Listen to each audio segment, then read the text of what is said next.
dames en heren, welkom wederom bij het Alzheimer Café in Venray, wat we hier weer in de Kemphaan naar voren brengen. Dit keer hebben we het thema onbegrepen gedrag en wederom hebben wij daar twee prachtige dames voor uitgenodigd. Aan de linkerkant zit Marjolein van Leuven en Rosemarie Prevost. Zij zullen zichzelf verder aan u voorstellen, maar daarom geef ik nu het woord aan Rosemarie Prevost. Ik ben Rosemarie Prevost, specialist ouderengeneeskunde. Dat is een groot woord voor een arts die in het verpleeghuis werkt, maar ik werk ook in de thuissituatie samen met huisartsen. Ik ben ook kaderarts eerste lijn. En ik heb heel veel met mensen met dementie te maken. En daardoor ook heel veel met mensen met onbegrepen gedrag. Daarom zit ik hier. Onbegrepen gedrag. Hoe ga je dat formuleren? Nou ja, eigenlijk heel simpel. Hè? Gedrag wat je niet snapt. Maar het is eigenlijk gedrag wat ook een probleem vormt. Want een probleem, als er geen probleem is, dan komt het ook niet ter sprake. En gedrag is iets wat altijd met iemand zelf te maken heeft, met de omgeving. Het kan dus een probleem zijn voor degene zelf, of een probleem voor de omgeving. En iemand lijdt eronder. Ofwel degene zelf, of de omgeving, of allebei. Nou geef je aan dat jij ook met de huisartsen werkt. Wij zitten allemaal in de thuissituatie, hè, Alzheimer Café. Hè. Hoe word jij benaderd? Heb jij overleggen of hoe werkt dat eigenlijk precies? Ik kan via verschillende routes. Ik word uiteindelijk altijd door de huisarts gevraagd om ergens bij mee te kijken of mee te denken. Soms gaat het om een diagnose dementie, maar in het kader van dit onderwerp kan het ook zijn dat het thuis heel moeizaam gaat. Van, wat is er nodig om... niet wat is er nodig, kan ik mogelijkheden zien om het vlot te trekken, noem ik het altijd maar. Om te kijken, wat speelt er en kunnen we dat verbeteren, zodat de thuissituatie houdbaar wordt of blijft. Dat het een mantelzorger het volhoudt. Maar die huisarts die krijgt zijn informatie van verschillende kanten. Dat kan van de thuiszorg zijn, van de GTB'er, dat kan van de trajectbegeleider hulp bij dementie zijn, de praktijkondersteuner. En soms ook wel via familie zelf. Het te vragen bij de huisarts komt, maar meestal komt het via wat ik net noemde, komt het dan bij de huisarts terecht en dan bij mij. Oké.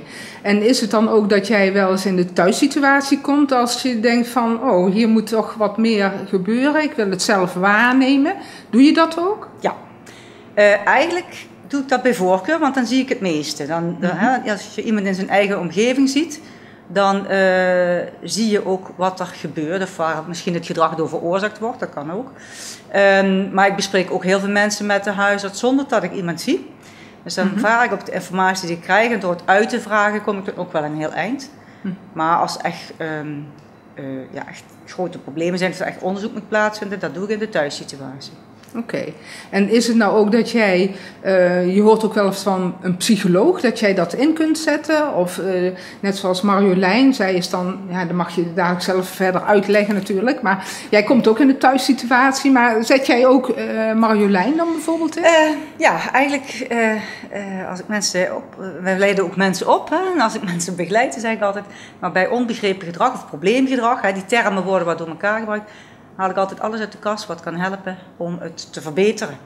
En dat kunnen professionals zijn, dat kan de mantelzorg zijn die misschien bepaalde tips nodig heeft. En bepaalde interventies. Dus daar komen we misschien zo nog op, van wat kun je dan doen. Maar dat kan dus soms de reden zijn dat de psycholoog erbij komt. Of om het gedrag nog een keer dieper te onderzoeken, wat specifieker te kijken. Maar ook voor omgangsadviezen te geven. Naar familie, mantelzorg of hulpverleners. Ja. Heb je dan voorbeelden van dat onbegrepen gedrag? Hoeveel tijd hebben we? Er komt heel veel voor. Hè? Dus je hebt gedrag wat heel zichtbaar is. Heel onrust, agitatie. Dus mensen die vloeken, die roepen, veel geluiden maken. Soms ook agressie, mensen die slaan. Maar ook mensen die juist zich terugtrekken. Die in een hoekje zitten en niks doen. En dat kan wel verschillende redenen hebben, maar waar juist geen gedrag gezien wordt. Dat wordt niet altijd door hulpverleners snel als een probleem gezien. Maar voor mantelzorgers is dat vaak een heel groot probleem. Maar soms ook mensen die wanen hebben, achterdocht. ja, er is een heel scala aan. Ik denk als ik jou zo beluister dat het dan ook wel heel belangrijk is om te weten van hoe is iemand altijd in het leven geweest? Ja. Hoe is iemands karakter? Hoe kom je daarachter? Ook door middel van... Eigenlijk door te vragen aan iemand zelf. Hè. Eerst vraag je iemand zelf. God, hoe iemand altijd geweest is. We hebben het over mensen met dementie. Maar daar heb je natuurlijk verschillende fasen. En de mensen in de beginfase met dementie kunnen vaak heel goed aangeven zelf van hoe ze met dingen omgingen. Hè? En hoe ze in het leven nu staan, maar ook hoe ze altijd geleefd hebben. Wat voor werk ze gedaan hebben. En de mantelzorgers die kunnen ook heel vaak aangeven van... moeder was altijd puntje precies, of juist niet. Of was altijd druk, of was juist altijd iemand die zich een beetje terugtrok. En dat kan wel, dat is wel belangrijk, omdat je persoonlijkheid neem je mee in je dementie. Ja. Maar soms kan die ook veranderen. Dat is voor de families vaak heel lastig, hè, dat iemand verandert van karakter eigenlijk, niet van persoonlijkheid. Maar dat moet je wel weten, hoe iemand, wat voor persoon het was, hoe die met dingen omging, wat hij heeft meegemaakt. Want je ziet wel eens zo dat mensen zeggen van... Ja, want ik doe nog fietsen en zo. En dan zie je die mantelzorg... Nee, hoe ga je daarmee om? Want dat lijkt me ook niet altijd makkelijk. Want je in ieder geval niet confronteren en zeggen van... Goh, nou dat is niet zo, hè, want diegene zegt dat. Ja. Dat wil niet zeggen dat diegene ook denkt dat hij nog fietst. Het kan zijn dat iemand denkt het nog te doen. Als iemand wat verder aan de dementie is. Vergeet dat hij dat niet meer kan. Ja. Of zij niet meer kan. Maar soms is het ook in het hoofd dat iemand dat nog graag zou willen. In zijn hoofd nog jong is. Terwijl als je het echt doorvraagt best wel weet dat dit niet meer kan. Maar eigenlijk de mantelzorg heeft dan vaak tips nodig om niet meteen dingen te ontkennen. Want dan kan iemand boos of verdrietig om worden. Hè? Ja. Is er ook, want bij onbegrepen gedrag is het heel vaak denk ik dat de omgeving het niet begrijpt, hè, wat iemand doet. Het gedrag past niet bij hoe degene eerst deed. Is er ook onbegrip soms vanuit degene met dementie zelf? Kan ik me voorstellen, zeker in het beginfase, dat iemand denkt, ja, wat doe ik? Ik begrijp mezelf niet meer zo goed, zeg maar. Ja, iemand zal dan zelf niet zeggen dat hij onbegrepen gedrag heeft. Hè? Nee, dat geloof ik. Maar heeft wel last van dingen. En dat kan zijn omdat iemand de grip kwijtraakt. Het gevoel heeft, ik raak de grip kwijt. En dat met alles wat in hem zit probeert vast te houden. Het kan ook zijn dat iemand de taal niet meer snapt. Hè? Dat iemand bijvoorbeeld door een beroerte, maar dat kan ook door de dementie komen, de taal niet meer snapt, het gesproken woord niet meer snapt of niet meer goed uit de woorden komt. Dus wel weet en wel snapt wat iemand zegt, maar niet meer kan zeggen wat hij denkt. Daar kunnen mensen ook soms ook verdrietig worden, maar ook boos. Hè? Dat kan verschillende reacties oproepen. Waardoor eigenlijk is iemand zijn grip wat kwijt, het houvast. Ja. En daar worden mensen heel ontregeld van. Ja, begrijpelijk. Is het nou ook wel eens dat je dan, naast dat er dan begeleiding aan huis komt, hè, dat je ook wel eens inzet op medicatie of iets dergelijks?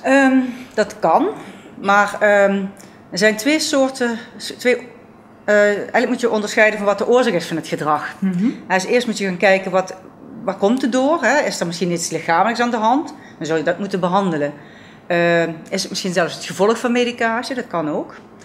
Of zijn het omgevingsfactoren die meespelen of wat iemand vroeger heeft meegemaakt?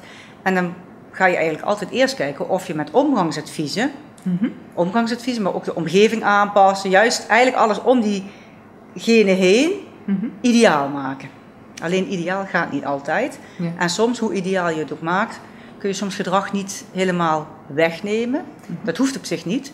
Maar als iemand erdoor lijdt, als iemand altijd angstig is of zich altijd alleen voelt, hè, al regel je alles, en daardoor lijdt, dan moet je soms wel eens met medicatie dat lijden wegnemen. Maar dat is wel een laatste redmiddel, noemen we dat dan. En dat moet je eigenlijk ook proberen zo kort mogelijk te doen. Want daar kan iemand wel bijwerking van hebben. Ja. Dus de eerste inzet is eigenlijk vooral de omgeving zo fijn mogelijk maken voor degene met dementie eigenlijk. Ja, en dat is voor iedereen anders. Want je moet eigenlijk heel goed gaan kijken van wat maakt nu dat deze persoon dit gedrag laat zien. En dan moet je echt heel goed gaan kijken, vooral uitvragen, maar ook, en daarom moet je ook thuis gaan kijken. Soms kom je in een omgeving dat je denkt, God, hier word ik al onrustig van. Hè? Heel druk en nog eens muziek aan, weet ik wat allemaal. En als je dan iemand hebt die de grip wat kwijt is, of misschien het tempo wat lager is komen te liggen, omdat hij wat trager is geworden, dan denk je, nou, er is niet veel nodig om daar heel onrustig van te worden. Ja. Dus dat is wel een heel duidelijk voorbeeld. Hè? Dan is het al duidelijk dat je daar aan de omgeving kunt aanpassen, maar je hebt heel veel aangrijpingspunten waar je naar gaat kijken. Je begint bij de mantelzorger, hè, van omgangstips, maar ook geluid, licht, wat van belang is. Hè? Dat mensen niet overprikkeld raken. De dagindeling van mensen is heel belangrijk. Als je niks te doen hebt in de coronatijd, is wat dat betreft een hele ellendige tijd geweest, waarin we gezien hebben wat onbegrepen gedrag soms als oorzaak heeft. Ja. En mensen die geen daginvulling hebben, die eenzaam zijn, die mensen met mondkapjes zien lopen, marsmannetjes soms. Dat zijn, daar kunnen mensen ook heel onrustig van worden. Maar niks te doen hebben, dat geeft ook probleemgedrag soms, of onbegrepen gedrag. Dus kijken in de thuissituatie is eigenlijk het eerste uitgangspunt voor wat kunnen we verbeteren, zeg maar, voor diegene. En altijd kijken, zijn er lichamelijke factoren wat bij iemand meespeelt. Hè?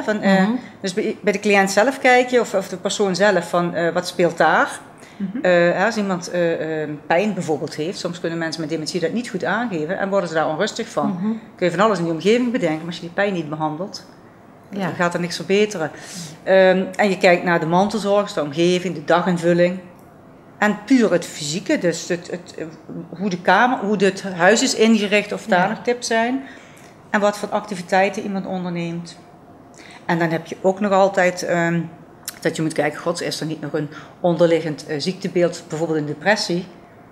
Die moet je wel behandelen met medicatie. Dus probleemgedrag, onbegrepen gedrag is geen diagnose. Daar is medicatie eigenlijk een uiterste redmiddel, noem ik het maar.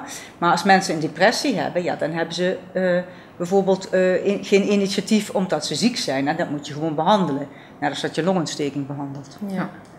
Dus het is vooral heel goed analyseren wat er aan de hand is. Ik merk het, heel veel factoren erbij. Er speelt heel veel bij mee en daar heb je eigenlijk die omgeving heel erg bij nodig. Ja.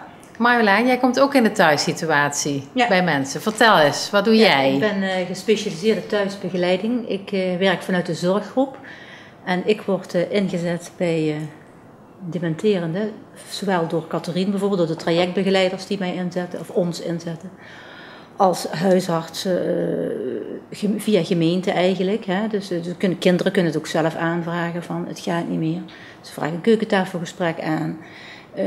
Het is moeilijk in de thuissituatie. Vaak onbegrepen gedrag. Mensen die initiatiefloos zijn. Die gewoon de hele dag maar zitten en tot niks komen. Maar ook mensen die heel veel onrust hebben. Verward zijn. Achterdocht. Daar maken we heel veel mee.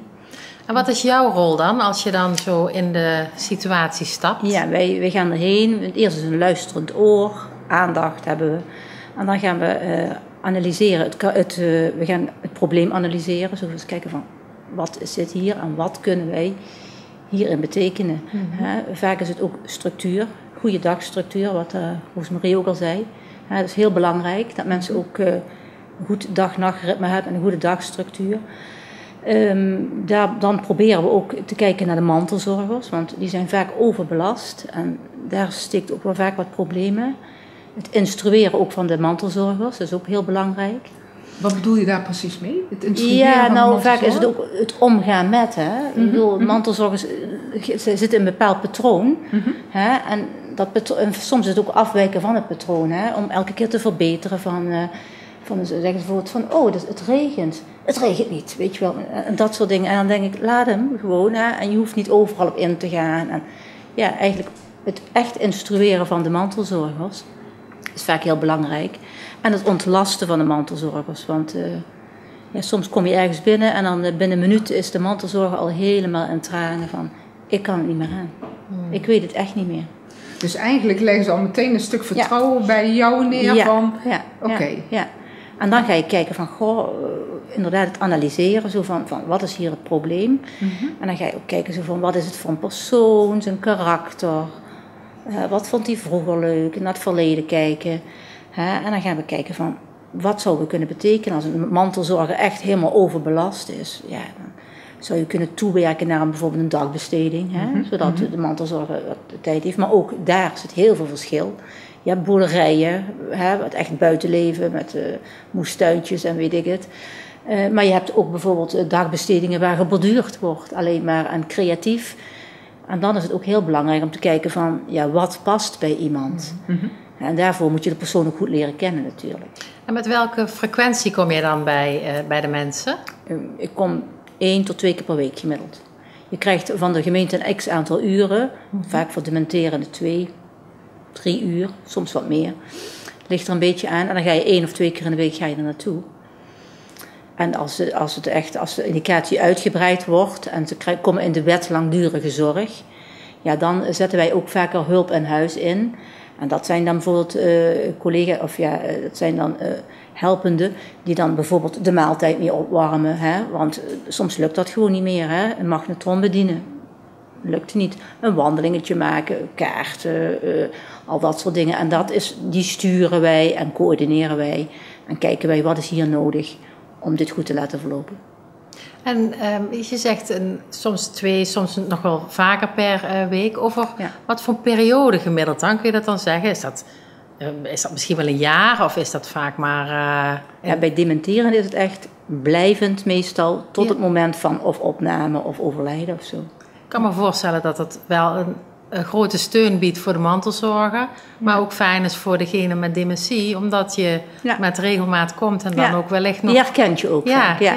Meestal weten ze je naam helemaal niet, maar dan kom je binnen en dan, oh ja, zo van weten ze ook. En het voelt vertrouwd.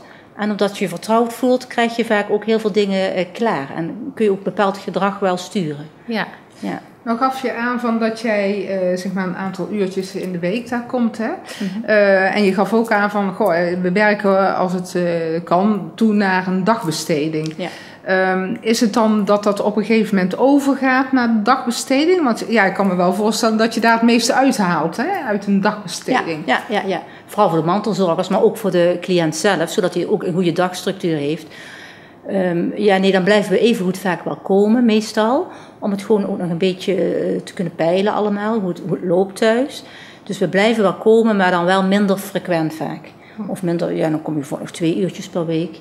En de meeste cliënten we zetten eigenlijk altijd wel in op 2 keer per week dagbesteding. Want ook daar, 1 keer in de week, dat is net als kinderen naar school gaan, elke dag naar school. Dan ben je het snelste gewend. En zo is dat bij dementerenden eigenlijk ook wel. En dan voelen ze ook van, oh ja, daar ga ik weer heen. Ik word met een busje gehaald, zo laat. Daar pas je de zorg op aan, want vaak komt er thuiszorg. Je zorgt dat die geweest zijn 's morgens. Je kijkt of dat gaat 's morgens, dat ze op tijd klaar zijn, want dat is natuurlijk ook wel moeilijk. Goede dagplanning, goede dagkalender. Daar beginnen we ook meteen mee, alles goed opschrijven. Ook voor de mantelzorgers, want dat is nog vaak best moeilijk. Om het allemaal bij te houden. En de kinderen, daar het contact mee onderhouden. Ja.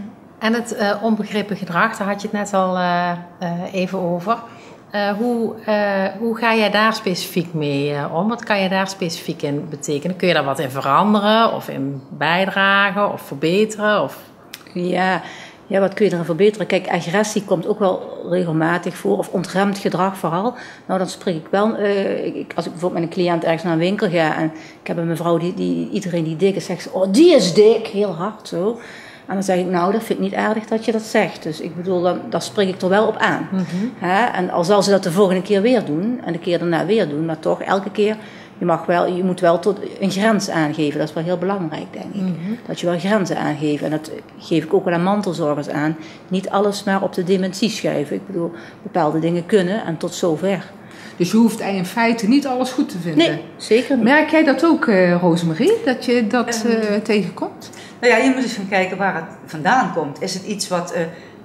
dit voorbeeld denkt, dat kan soms zijn dat iemand dat altijd al gedaan heeft. Hè? Dat het helemaal niks met de dementie te maken heeft. Het kan ook zijn dat iemand beschadigd is door de dementie. Hè?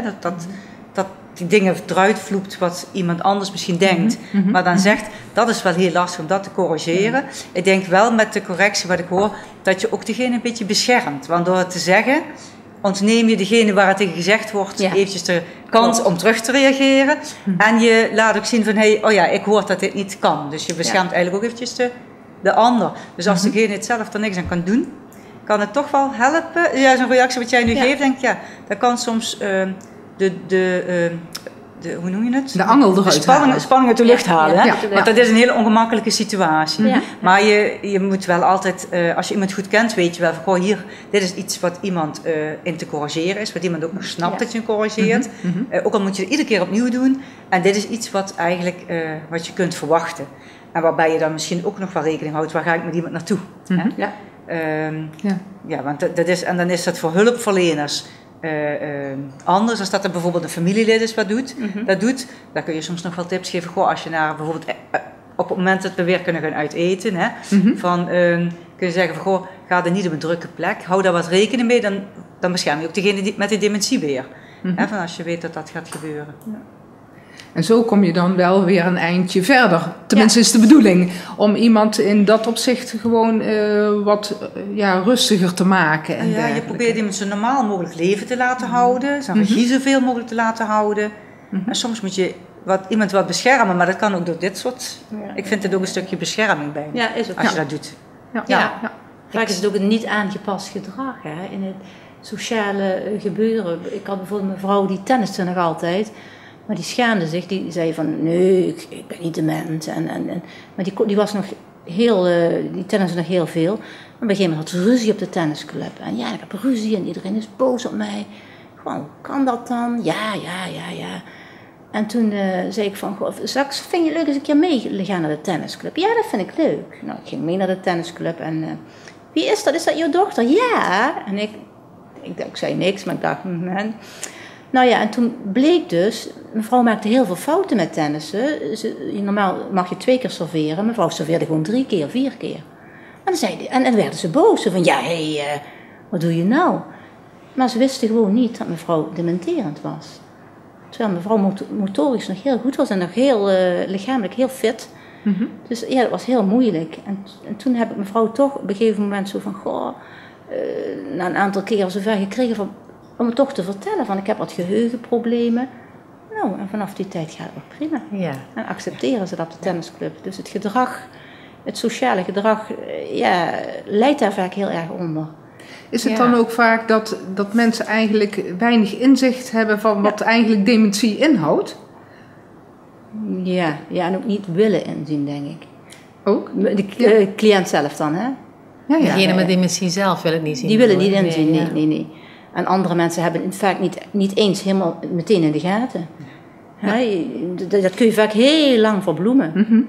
Ja, vooral de aanloop, denk ik. Hè? Want mensen hebben bij dementie toch het beeld van misschien iemand die verward op straat rondloopt, zeg maar. Maar zover is het natuurlijk niet meteen. Ja, en dat is ook nog, als ik daar aan mag vullen, van ook het type dementie kan ook soms nog maken dat het zich anders uit, hè. En als iemand bijvoorbeeld een frontaalkopdementie is, mensen schade in de voorste hersenen hebben. Als ik dan even voorstel, iemand die sport, die gaat misschien heel vreemd gedrag vertonen of ander gedrag, maar is nog niet vergeetachtig. Nee. En dat is vaak, dat is voor de omgeving heel lastig. Dus je kunt je dan ook voorstellen dat inderdaad conflicten geeft. En dat is niet iets wat meteen herkenbaar is voor iedereen. Als iemand inderdaad verward is en vergeetachtig is, en dingen is aan het zoeken die net nog had. En net zoals op die filmpjes op de reclame, op de televisie. Ja. Dan zie je ook een verwacht iemand. Hè? Ja. En dan, zo krijg je mensen veel meer sneller dat ze inzicht krijgen van oké, dat kan het zijn. Maar wat jij zegt, dus het gedrag verandert naar aanleiding van frontaalkop. Dus schade in de voorste deel van je hersenen. Dus dan verandert je gedrag. Dus dat is totaal wat anders dan als je de dag niet meer weet of de datum, dat soort dingen. Ja, en dat is het lastige dat de meeste mensen denken, veel mensen denken als je over dementie hebt, die denken aan Alzheimer en het begint met vergeetachtigheid en dingen kwijtraken. Terwijl je natuurlijk meer vormen van dementie hebt. En die wat ik nu noem is wel ook een hele lastig weer, want het begint ook nog wat jonger. En dan is het niet zo gek dat de omgeving daar soms wat negatief op reageert. En dan is het heel fijn als er een stuk uitleg komt. Hè? Hebben ze dat dan ook zo snel in de gaten? Dat onbegrepen gedrag? Nee, want dat jonger begint, wordt daar veel langer over gedaan, vaak voordat de diagnose gesteld wordt. Okay. Mensen zitten soms nog in het arbeidsproces, of vaak zelfs. Hebben nog jonge kinderen, dus het is niet een fase waarin je een dementie verwacht. En dus dat geeft veel grotere problemen, die zul jij denk ik ook tegenkomen. Hè? Mensen met dat soort beelden. Dat soort beelden, ja. Het zijn vaak Dat wel geeft jongere veel mensen. grotere problemen voor degene zelf, maar vooral eigenlijk voor de omgeving, want degene zelf heeft het niet in de gaten. Nee. En de Oké. omgeving snapt degene niet meer. Nee, en ziet wel dat iemand verandert, maar als je dan weet dat het dementie is, Ja. dan vallen soms wel wat puzzelstukjes op zijn plek. En dan kun je ook beginnen met het accepteren en leren omgaan met, maar als je het nog niet weet, Nee. kan dat wel heel veel problemen geven. Ja, begrijpelijk. Maar geef jij dan ook een stukje educatie dan aan de mantelzorger? Ja, dat is misschien een groot woord, maar... Nou, kort. Ik denk dat ik kijk vooral... bij dit soort beelden gaat iemand meestal ook naar de neuroloog, hè, als je dat aan denkt. Oké. Maar als we een diagnose dementie in de thuissituatie stellen, dan geef je wel wat uitleg. En ik heb een foldertje bij me en ik verwijs ze naar een website. Maar het stukje educatie, daar hebben we trajectbegeleiders voor. En daar ben ik heel blij mee, want dan weet ik van die neemt... Ja, niet degene bij de hand, maar die is daarna betrokken, geeft gedoseerd uitleg. Hè, want je kunt niet meteen in het begin alles uit gaan leggen. Maar eerst de angel eruit halen, zoals je hem straks mooi zei. En eerst de stress weghalen en dan gaan kijken wat is nodig. En dat moet in stappen. Je kunt mensen wel wat tips al geven, soms hele simpele die al effect hebben. Maar dat is toch door de begeleiding, denk ik, dat je mensen... stap voor stap dingen kunt uitleggen. En dat ze het ook een beetje oefenen. Het is ook soms een beetje oefenen, vind ik. Hè, van de omgeving. Ja, en ook wat ik net begreep van Marjolein, ook soms voor diegene zelf, stap voor stap. Hè? Zo'n mevrouw die dan eerst nog niet wil vertellen. Ja. En waar je dan door daarmee in gesprek te gaan, zij toch het vertrouwen krijgt om het toch te gaan delen. Ja, en ook wat tips dan. Hè, jij noemde al de kalender bijhouden. Maar ook soms eigenlijk hele simpele tips die wij ook gebruiken. Als je druk hebt, heb je een agenda. Daar schrijf je dingen op. Hoef je niet allemaal te onthouden. Maar voor iemand met dementie kan het zeker in de beginfase, gewoon een agenda bijhouden. Of afspraken ergens opschrijven. Of dingen herkenbaar maken in huis. Of vaste plekken aanhouden, structuur. Dat kan eigenlijk al heel veel helpen, heel veel rust brengen. En dat is iets wat degene zelf ook kan leren, hè? In de beginfase. Ja. Waar ik nog heel even aan zit te denken, zo van onbegrepen gedrag. Je haalde toen straks aan iemand die initiatiefloos is. Hè? Is dat nou voor iedereen een probleem? Dus dat iemand alleen maar zit. Ik kan me voorstellen dat er mensen zijn die denken van, nou, dat vind ik eigenlijk wel handig. Dan kan ik gewoon mijn ding doen, hè? Dat is mooi dat je hem zegt. Ja. Ik werk ook in het verpleeghuis. In het verpleeghuis zijn mensen die weinig initiatief nemen, of apathisch zijn, of passief. Die zouden er tussendoor kunnen glippen. Dat wordt niet zo snel als een probleem gezien, omdat het rustig is. Iemand die boos wordt, dat zie je. Hè? Maar in de thuissituatie, vooral voor partners, is iemand die initiatiefarm is, waar eigenlijk niks uitkomt. Dan wat je zei, die gaan zitten hangen, er komt niks. Is voor partners heel zwaar in het algemeen. Want dan heb je ook geen contact. Als iemand boos wordt, heb je wel nog communicatie. Ja. Maar als iemand er maar zit, dan is voor de relatie vaak heel moeilijk. Dus partners zullen zeggen dat ze dat het ergste vinden. Terwijl hulpverleners vaak die agressie... Ja, agressie is misschien wat te uitgesproken, maar heel onrustig gedrag. Of, dat het meest belastende is. Ja. Oké. Ja. Oké, we zijn alweer door de tijd heen. Het gaat toch ook zo snel, hè? Wat dat betreft wil je nog eigenlijk van alles weten, hè? We zijn nog lang niet uitgepraat. Ja. Dames, heel erg bedankt voor jullie komst en voor jullie duidelijke verhaal. Ik vond het heel erg mooi om vooral te horen hoe jullie stap voor stap, dat is eigenlijk een beetje het thema, stap voor stap met degene met dementie mee, met de mantelzorger mee. En aanpassen zeg maar aan diegene ook. Mooi. Ik hoor dat jullie allebei je werk met passie doen. Ja. De volgende keer, de volgende aflevering, die is 14 juni. En dan hebben we weer een heel interessant onderwerp. Echt zo? Dan gaan we het hebben over dementie bij mensen met een migratieachtergrond. Het wordt een boeiende uitzending. Tot die tijd hele fijne dagen. En dan zien we jullie graag op 14 juni. Bedankt voor het kijken. Dag.